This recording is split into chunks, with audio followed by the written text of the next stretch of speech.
Sure, so the Values Project is the reason I'm at Pureprofile. It's a big government-funded research study. So the Australian Research Council has funded this collaboration between Pureprofile and the University of Western Australia, and it's been going since 2016. So in 2016 I joined this project, and I was an academic at University of Western Australia working on the research side, and now I'm at Pureprofile on the industry side. What this project is all about is looking at how people's personal values and what's important to them in life affect their consumer decisions, and taking into account their age and life stage.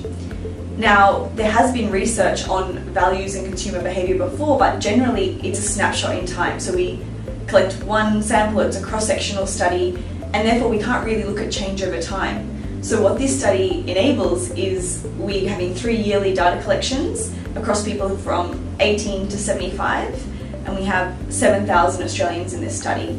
And from this data, we can start to look at and pick apart how values impacts people's behaviour, how they spend their time, how they spend their money, and a whole range of other consumer behaviours.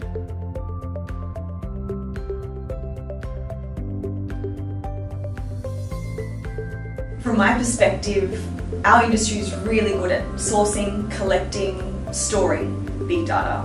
We've got that down pat, and we've been doing that for a long time.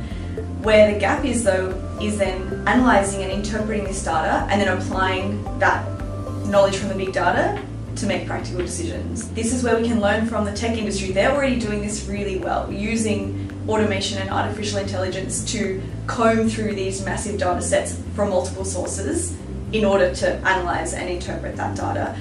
So I feel like we can learn from the tech industry.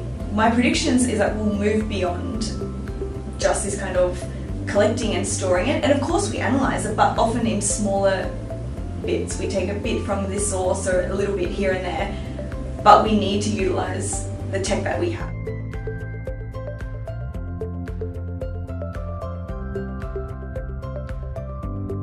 I think it's a really good question about getting girls and women interested in data science as a career.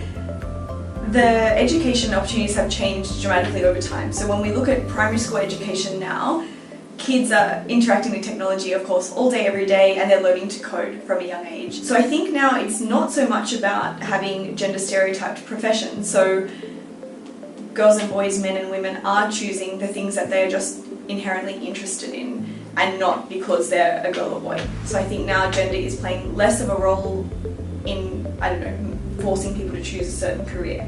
If you're interested in learning such skills, you're interested in data and understanding, interpreting people, I would really recommend pursuing getting into data science. There's a lot of options. So even if, at whatever age you are, but even if you're an adult in a different profession, there's a lot of ways you can upskill, learn these, learn about data science. It goes without saying that data science and all of the skills involved is only becoming more and more in demand. As a profession, we're seeing the need and demand for more and more data scientists. So if it's something that you're interested in, I would really encourage you to go out, educate yourself, go and talk to people and learn more about this profession.